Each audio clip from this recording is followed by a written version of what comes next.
Hello అండి, welcome to our channel Priyaraju heartful life. అందరు ఎట్లున్నారు? మంచిగా ఉన్నారా? నేనైతే చాలా బాగున్నాను. ఇంకా ఈరోజు అయితే నేను నా ఈవినింగ్ రొటీన్ అయితే మీతో షేర్ చేసుకుంటాను. టైం వచ్చేసి 4:30, 5 అవుతుంది అనుకుంటా.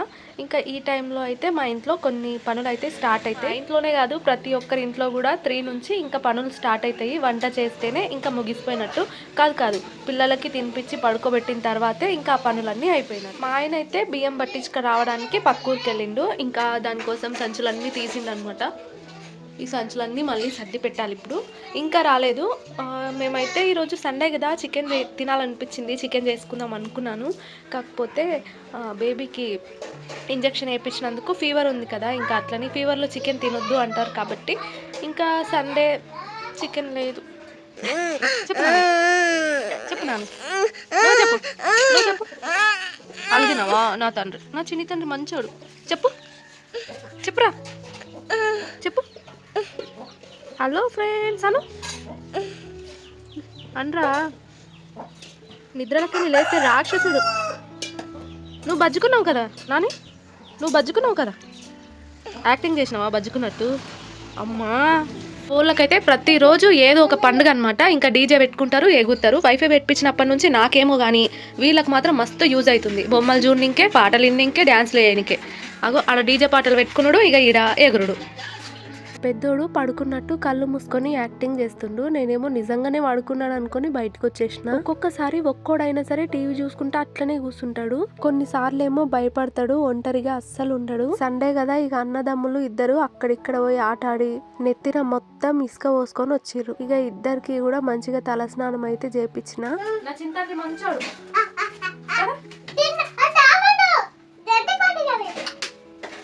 చిన్నోడు మంచోడు, మంచి నూనె పెట్టుకుంటాడు, చెప్పినట్టు వింటాడు. చిన్నోడు నార్మల్గా చెప్తే వినడు. మా చిన్నోడు మంచోడు, గుడ్ బాయ్, చెప్పినట్టు వింటాడు. అట్లా కొంచెం ఉబ్బిచ్చినాం అనుకోండి, ఇక మంచిగా మాట వింటాడు. లేకపోతేనా పరుగులు పెట్టిస్తాడు. వాడిని పట్టుకున్నాడు నా తరం కాదబ్బా. మా వేదాంశ్ గాడు నా లెక్క సైలెంట్ అయ్యేటట్టున్నాడు. మా హిమాంశ్ ఏమో వాళ్ళ డాడీ లెక్క కాళ్ళకి చక్రాలు ఉంటాయి, ఒక్క దగ్గర ఆగరు. ఈ రోజు సండే స్పెషల్స్ ఏమీ లేవు కాబట్టి పిల్లల్ని అడిగితే గుడ్డు చేయమన్నారు. ఇంకా గుడ్లు ఉడకబెట్టి గుడ్ల పులుసు అయితే చేయాలి. ఇంట్లో అటు ఇటు తిరుగుతూ ఉంటాం, కాళ్ళకు మట్టి అంటుకుంటే గనక అసలు ఇంట్లో ఉండబుద్ధి కాదు. అందుకే ఫస్ట్ ఇల్లు చేసుకుంటాను. మా చిన్నోడు నా కడుపులో ఉన్నప్పుడు మా పెద్దోనికి నాకు బాండింగ్ తగ్గింది. పాప నా కడుపులో ఉన్నప్పుడు చిన్నోడికి నాకు బాండింగ్ తగ్గింది. ఫస్ట్ లో అయితే మన దగ్గరనే ఉంటుండే, మన దగ్గరనే తింటుండే, మన దగ్గరనే వంటుండే. కానీ ఇప్పుడు మాత్రం ప్రతి దానికి డాడీ కావాలి. డాడీ పక్కనే తింటారు, డాడీ పక్కనే వంటారు. డాడీ బండి వేసుకొని పోతుంటే వెనకాల ఉరుకుతారు. నాకైతే నోస్ బ్లాక్ అయిపోతున్నాయి. మామూలుగా ఎండాకాలంలోనే నాకు ఇలాంటి సమస్య తప్పదు, ఇంకా చలికాలంలో చెప్పలేము, విపరీతంగా ఉంటది. అమ్మ అయితే ఇంకా గిన్నెలు తోమేసి సంచులన్నీ సదిరేసి ఇంకా వాకిలైతే ఊడుస్తుంది. ఎండ బాగా కొడుతున్నప్పటికీ బాగా చలిగా ఉందన్నమాట. ఎందుకంటే బాగా గాలి వీస్తుంది. ఈ గాలికి ఎక్కడెక్కడో ఉన్న ఆకులన్నీ వచ్చి మా ఇంటి ముందరనే పడతాయి. ఇక ఈ అన్నదమ్ములు అయితే కొన్ని విషయాల్లోనేమో తెగ ఫైటింగ్ చేస్తారు. ఒక్కొక్కసారి ఇట్లా బుద్ధిమంతుల్లాగా కూర్చుంటారు. కష్టపడి ఫోన్ అలవాటు అయితే మాన్పించడం, కానీ ఈ టీవీ అలవాటు ఎట్లా మాన్పియాలో ఏమో. పొద్దున్న లేస్తే చాలు టీవీ. కొన్నిసార్లు అయితే భరించలేక రిమోట్ లో ఉన్న సెల్స్ తీసి దాపెడతా. టీవీ చూసేటప్పుడు కూడా కొన్నిసార్లు వాడొక బొమ్మలు పెట్టమంటాడు, వీడు ఇంకొకటి పెట్టమంటాడు. ఒక్కటి ఇద్దరు కూర్చొని చూడ. ఇంకా ఇక్కడైతే మా ఆయన వడ్లయితే వేసుకోండి కదా బియ్యం పట్టించుకు రావటానికి. ఇంకా బియ్యం అయితే పట్టించుకొని తీసుకొని వచ్చిండు. మాకైతే అసలు బియ్యం ఎక్కడ వేయాలి ఏంటి అనేది ఫస్ట్ అర్థమే కాలేదు. ఫస్ట్ లో మా ఇంట్లో కొంచెం ఖాళీ ప్లేస్ ఎక్కువగానే ఉండేది. అప్పుడు ఇంట్లోనే బియ్యం సంచులు అయితే వేసినాము.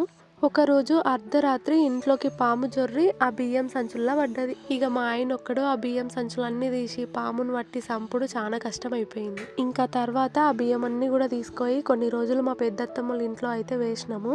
ఇంకా నెక్స్ట్ టైం బియ్యం పట్టించినప్పుడు ఏమో కోళ్ళపారం దగ్గర పక్కన మాకైతే రూమ్ ఉంది కదా, ఆ రూమ్ లో అయితే వేసినాము. కాకపోతే ఆ రూమ్ లో కోళ్ళకు సంబంధించిన వస్తువులు కూడా ఉంటాయి కదా, అందుకోసం ఏమో బియ్యానికి ఎక్కువ పురుగు పడుతుంది. అందుకని ఇంకా ఇంట్లోనే వేద్దాం అనుకుంటున్నాం. అందుకే ఇక మంచం కింద అయితే వేద్దాం అన్నట్టు అన్ని కూడా తీసేయమన్నాడు. మొత్తం క్లీన్ చేసేసినాము. మంచం కింద ఏం వస్తువులు పెట్టకుండా మంచిగా నీట్ గా ఉంచుకునేటట్టుగా పైన చెక్క పెట్టించినాము. అయినా సరే ఇంకా ఇరుగ్గా అయ్యేలాగా ఇంకా బియ్యం సంచులు వేయాల్సి వస్తుంది. ఇల్లు ఇరుగ్గా ఉంటే అసలు ఎంత కష్టము.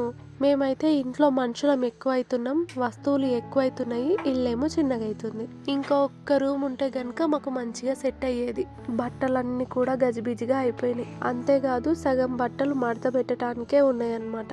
ఈ బట్టల పని మొత్తం ఒక రోజు పెట్టుకోవాలి. ఆయన ఇట్లా సంచులు మోస్తుంటే నాకు పెళ్లి కాకముందు ఒక సంఘటన గుర్తొస్తుంది. పెళ్లి కాకముందు ఇట్లా ఏదో ఒక సంచి మోసుకుంటా నాకు ఫోటో పెట్టిండు. నన్ను పెళ్లి చేసుకుంటే ఇట్లా సంచులు మోయాలి, పొలం దగ్గరికి రావాలి, ఇంకా అది ఇది చెప్పి భయపెట్టిండు. భయపడతాను అనుకున్నాడేమో. మన రాతలో ఎట్టా రాసి పెట్టుంటే అట్లా జరుగుతుంది, అంతే కదా.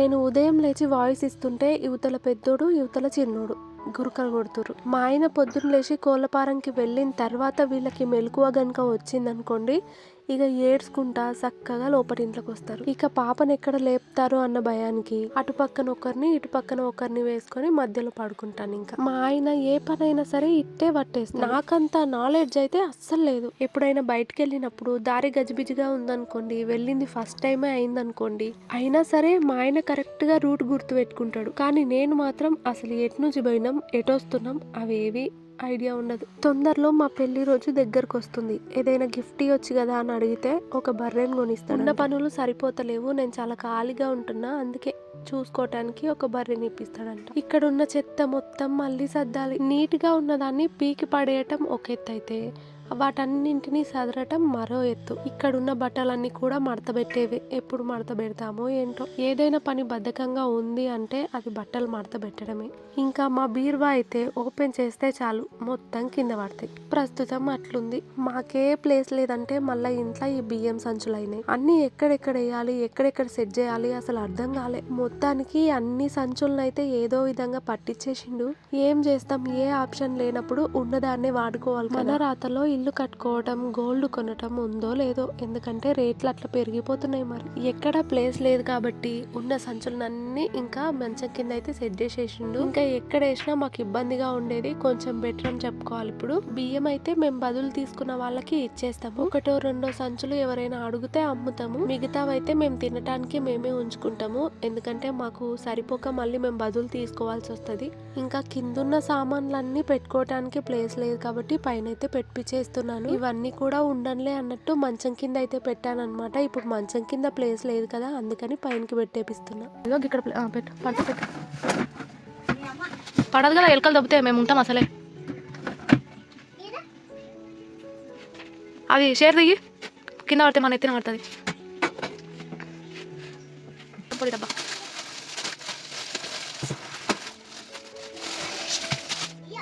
ఇక పైన పెట్టేటివి అట్లనే కొంచెం బరువు ఉన్నవి అన్నీ కూడా మా ఆయనతో అయితే పెట్టించేసాను. ఇంకా మంచం మీద బెడ్ అవన్నీ కూడా వేసేసి వెళ్ళిపోయింది అనమాట.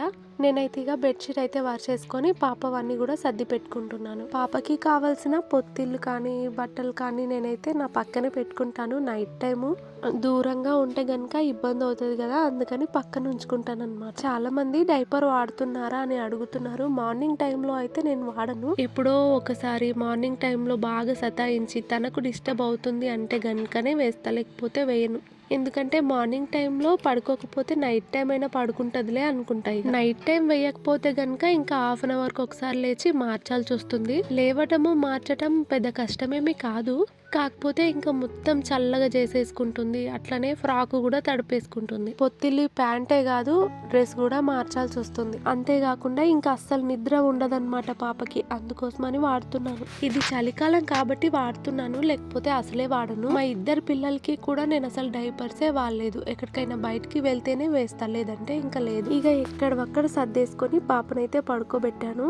ప్రస్తుతానికి కొన్ని అయితే అట్లా పెట్టేసిన, తర్వాత సర్దుకుందాంలే అని. కానీ ఎందుకో ఇల్లు మొత్తం నాకు ఇరుగ్గా అనిపిస్తుంది. ఎటు చూసినా సంతలాగా ఉంది. ఇట్లుంటే ఎందుకో మైండ్ మనసు ప్రశాంతంగా ఉండదు. కానీ ఏం చేస్తాం, ప్లేస్ లేనప్పుడు. మా ఆయన అయితే పక్కూరికి వెళ్ళిండు కదా, ఇక పిల్లల కోసం పునుగులు అయితే తీసుకొచ్చిండు. వాళ్ళిద్దరు చేతిలో పెట్టి తినిపోండి అన్నను అనుకోండి, ఇక ఒకటే కొట్లాడు. అందుకే ఇక ఎవరి ప్లేట్ వాళ్ళ చేతిలో పెట్టి ఆస్తి పంపకాలు చేసినట్టు తిండి పంపకాలు కూడా చేస్తా. ఎవరికైనా ఒకటి ఎక్కువ వచ్చి ఒకటి తక్కువ వచ్చినా ప్రాబ్లమే. ఇగో ఈడైతే ఆల్రెడీ మా చిన్నోడు స్టార్ట్ చేసిండు. వాళ్ళ అన్న ప్లేట్లు ఉన్నది గుంజుకొని వాన్ ప్లేట్లో పెట్టు. మా వేదాంశ్ గాడు చిత్రాన్నం కావాలని అడిగిండు, అందుకే ఇంకా అమ్మ అయితే చిత్రాన్నం చేస్తుంది. వీడికైతే కాళ్ళు ఒక్క దగ్గర నిలవవు. మార్నింగ్ ఆడినంత సేపు బానే ఉంటాడు, పడుకున్నప్పుడు మధ్యలో గనక లేచిండు అనుకోండి చుక్కలు చూపిస్తాడు. ఎంత బుజ్జగిచ్చినా పడుకోడు, ఏడుస్తూనే ఉంటాడు. నాకు ఒకటి అర్థమైంది, వీడిని ఖచ్చితంగా అంగన్వాడికి అలవాటు చేయాలి, లేకపోతే నా పని గోవింద.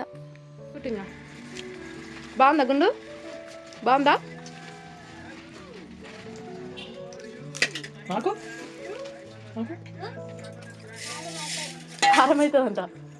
కానీ వీడు ఒక్క 10 నిమిషాలు ఇంట్లో లేకపోతే ఇల్లంతా సైలెంట్ గా ఉంటది. వాడు ఉంటేనే ఇల్లు గలగల, నోరుకోదు, కాళ్ళుకోవు, ఏదో ఒక ప్రశ్న అడుగుతూనే ఉంటాడు, విసిగిస్తూనే ఉంటాడు. అయినా సరే వాళ్ళ మాటలు భలే క్యూట్ ఉంటాయి. గట్లనా చల్లేది, నువ్వు ఏమన్నా చెప్పుకో, నాకెందుకు, నా పని నేను చేసుకుంటా.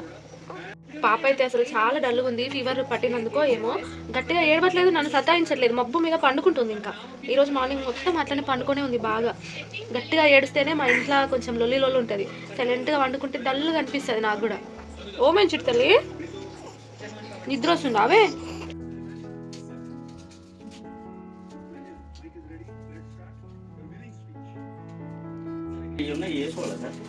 ఒక్క తోట ఉండడు ఈడు ఇడు ఇడు ఇడు ఇడు ఒక్క తోట ఉండడు, వీడికి కాళ్ళు ఒక్క తోట ఉండవు. బ్యాడ్ బాయ్, నువ్వు bad boy, Nani good bye.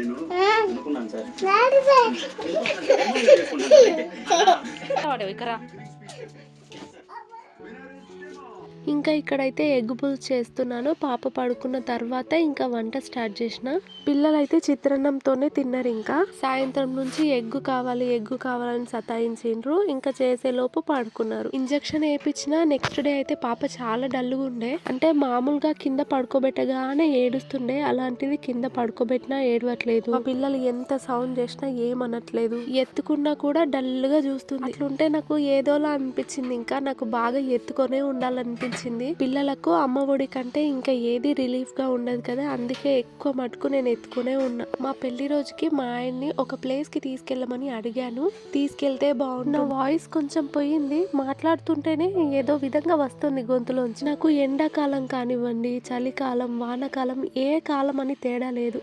Nose block అవ్వటం పక్క. జలుబైనా కాకపోయినా నోస్ మాత్రం బ్లాక్ అయిపోతుంది అంతే. ఈ ప్రాబ్లము నాకే కాదు, మా అక్కకు కూడా ఉంది. నాకంటే ఎక్కువ మా అక్కకే ఉంది. ఇంకా ఫ్యాన్ వేసుకున్నా కూడా జర్రసేపు ఉండలేమన్నమాట స్పీడ్ గా పెట్టుకుంటే. యూట్యూబ్ జర్నీ వీడియో చేద్దామని ఎప్పటి నుంచో ప్లాన్ చేసుకుంటున్నాను, కానీ వీలు పడట్లేదు. వీలైనంత తొందరలో అయితే ట్రై చేస్తాను తప్పకుండా. నాకు కూడా మీతో షేర్ చేసుకోవాలని ఉంది. నాకు ఈ 3 months లో బద్ధకం పెరిగిపోతుందేమో అనిపిస్తుంది. ఎందుకంటే ఇప్పుడు ఉదయం లేవటానికి 8-8:30 అవుతుంది. ఒక 3 months దాటిందంటే ఇంకా మా పెద్దోన్ని స్కూల్ కి పంపించాల్సి వస్తుంది, కాబట్టి మార్నింగ్ తొందరగా లేవాల్సి వస్తుంది. ఇంకా మళ్ళీ కష్టపడి అలవాటు చేసుకోవాలి. ఏదైనా పని ఒక్కసారి అలవాటు తప్పిందనుకోండి, మళ్ళీ అలవాటు చేసుకోవాలంటే కష్టపడాల్సిందే. ఇంకా ఈ చలిలో లేవాలంటే వామ్మో, ఒక 6 గంటలకి నేను జస్ట్ ఇట్లా బయటికి పోయి లోపలికి వచ్చింది అనుకోండి, 2 దుప్పట్లు మూసుకొని వంట ఖచ్చితంగా. అది ఇప్పుడు డెలివరీ అయిన టైంలోనే అని కాదు, ఏ టైం అయినా సరే. చలికాలం వచ్చిందంటే నాకు అట్లనే ఉంటది. ఎండనైనా తట్టుకోగలను, కానీ ఈ చలిని తట్టుకోలేనబ్బా నేను.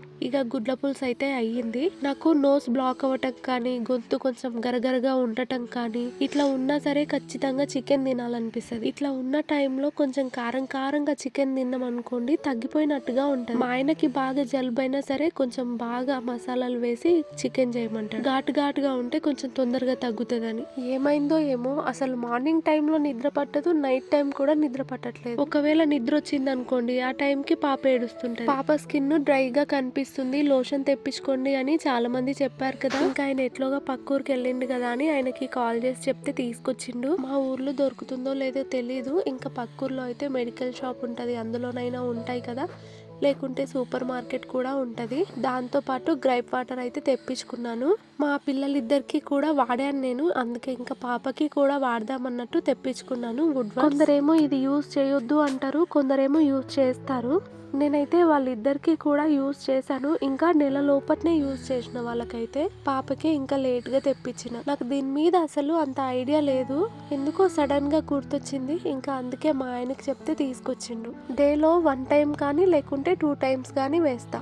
నా చర్మం కూడా మొత్తం పగిలినట్టుగా అయింది. డైలీ అనుకుంటాను బాడీ లోషన్ పెట్టుకుందామని, కానీ అసలు ఐడియా ఉండదు నాకు, మర్చిపోయి పడుకుంటాను అలాగే. పాప అయితే అసలు కాళ్ళు చేతులు పట్టుకొనివ్వదు, గట్టిగా పట్టేసుకుంటది, బిగ్గరగా పట్టుకుంటది అనమాట ఎంత గుంజినా రాకుండా. ఇంకా ఈవినింగ్ నుంచి నైట్ వరకు ఇలా అయితే గడిచిపోయింది. ఇంకా వంశుని అయితే బజ్జో పెట్టి నేనైతే అన్నం తినాలి. నేను ఎంత కష్టపడి పడుకోబెట్టినా నేను ఒక 2 ముద్దలు పెట్టే లోపు మళ్ళీ లేస్తదిలేండి. వీడియో గనుక నచ్చితే తప్పకుండా ఒక లైక్ ఇవ్వచ్చు కదబ్బా. కొత్త వాళ్ళైతే గనుక మన వైటీ ఫ్యామిలీలోకి వెల్కమ్. మరొక వీడియోతో కలుస్తాను. ధన్యవాదాలు.